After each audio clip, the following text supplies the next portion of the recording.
Lorsque vous manipulez de grands tableaux, des listes de données comportant beaucoup de colonnes, beaucoup de champs, beaucoup de lignes d'enregistrement, il peut être important, en termes de confort visuel, de figer des volets.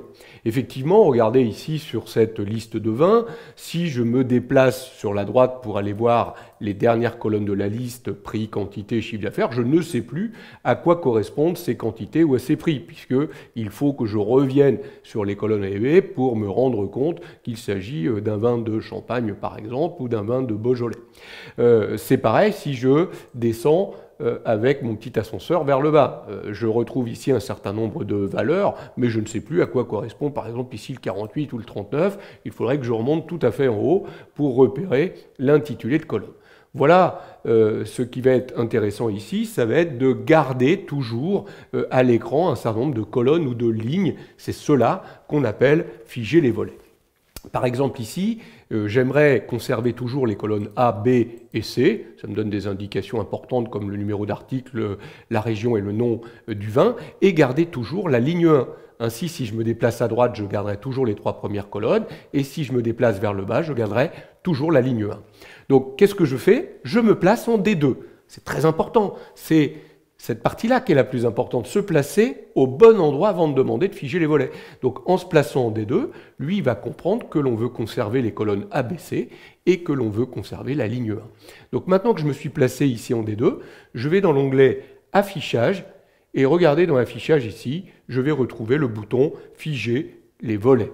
Et dans Figer les volets, si j'ouvre le petit ascenseur, on me propose de figer les volets, de figer la ligne supérieure ou la première colonne. Donc là, évidemment, on ne prendrait que la première ligne ou la première colonne. Ça peut être pratique. Moi, je vais carrément figer les volets pour utiliser la sélection, la cellule que j'ai indiquée comme point de repère pour figer. Donc je clique ici, figer les volets. Voilà qui est fait. Donc maintenant, regardez si je me déplace à droite. Vous voyez que je me déplace avec mon petit ascenseur ou avec mes flèches de direction. Vous voyez que je ne perds pas les colonnes ABC. Donc en fait, qu'est-ce qu'il a fait? Il a masqué, on voit bien ici, toutes les colonnes qui sont entre C et J, par exemple.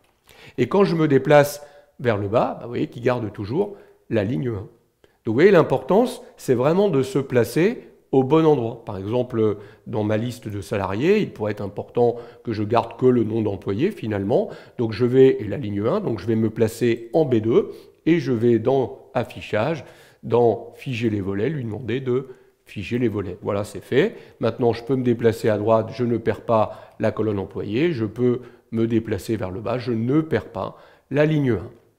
Alors, vous l'avez compris, figer les volets, ça sert uniquement à l'écran, pas à l'impression.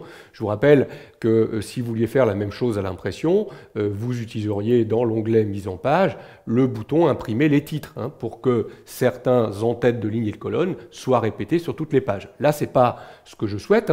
Ici, c'est un confort visuel, un affichage écran. Si je repars dans affichage, dans figer les volets, regardez maintenant, je vais retrouver la commande libérer les volets. Donc c'est l'opération inverse. Donc je choisis de libérer les volets. Cette fois-ci, vous voyez, si je me déplace vers la droite ou vers le bas, je ne conserve plus la colonne A ou la ligne 1. Voilà une petite commande très simple d'utilisation et très pratique quand vous travaillez avec de grands tableaux.